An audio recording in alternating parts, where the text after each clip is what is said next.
UDF-ന്റെ ഭരണകാലത്ത് കേരളത്തിലെ സർക്കാർ ആശുപത്രിയിൽ പട്ടി പെറ്റുകിടക്കുകയായിരുന്നു. മരുന്നില്ല, ഡോക്ടറില്ല, പൊട്ടിപ്പൊളിഞ്ഞ ടോയ്ലറ്റുകൾ, രോഗിക്ക് കാവലിരിക്കാൻ ചെല്ലുന്ന ആളുകൾ പോലും രോഗികളായി മാറുന്ന ദുരവസ്ഥയായിരുന്നു കേരളത്തിലുണ്ടായിരുന്നത്. എന്നാൽ ഇടതുപക്ഷ ജനാധിപത്യ മുന്നണി ഗവൺമെൻറ് അധികാരത്തിൽ വന്ന ശേഷം 2016 വലിയ മാറ്റമാണ് ഈ രംഗത്തുണ്ടായത്. കിഫിയിലൂടെ 6500 കോടി രൂപയാണ് ആരോഗ്യമേഖലയ്ക്ക് മാറ്റിവെച്ചത്. ബഡ്ജറ്റിലൂടെ 1500 കോടി, 8000 കോടി രൂപ കൊണ്ട് കേരളത്തിലെ ആരോഗ്യ മേഖലയിൽ വലിയ മാറ്റമാണ്. ഇന്ന് കേരളത്തിലെ സർക്കാർ ആശുപത്രികളിൽ ജനങ്ങൾ കൂട്ടത്തോടെയാണ് എത്തുന്നത്.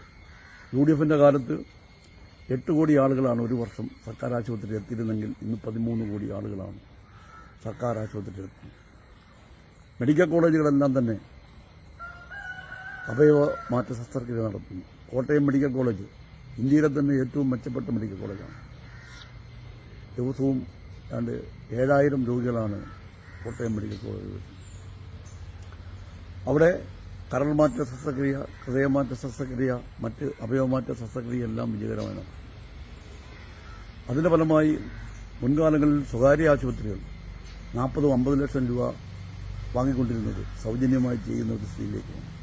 ഇതിന്റെ പിന്നിൽ ഈ നമ്മുടെ രാജ്യത്തെയും വിദേശത്തെയും കുത്തകളായിട്ടുള്ള ആളുകളെ സഹായിക്കുന്നതിന് വേണ്ടി, കോർപ്പറേറ്റുകളെ സഹായിക്കുന്നതിന് വേണ്ടിയാണ് നമ്മുടെ ആശുപത്രികളെ തകർക്കുന്ന സമീപനം UDF സ്വീകരിക്കുന്നത്.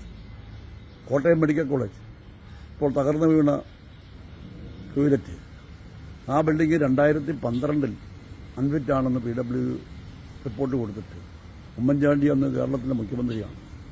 അതുപോലെ തിരുവഞ്ചൂർ രാധാകൃഷ്ണൻ അവിടുത്തെ മന്ത്രിയാണ്. ഒരു നടപടിയും സ്വീകരിച്ചില്ല.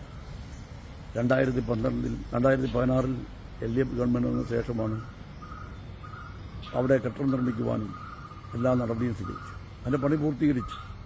അവിടേക്ക് ആളുകളെ ഷിഫ്റ്റ് ചെയ്തുകൊണ്ടിരിക്കുന്ന സമയത്താണ് ഉപയോഗശൂന്യമായി ഉള്ള ഒരു ടോയ്ലറ്റിലാണ് ബന്ധു അവിടെ ചെല്ലുകയും അപകടമുണ്ടാകുകയും ചെയ്തു.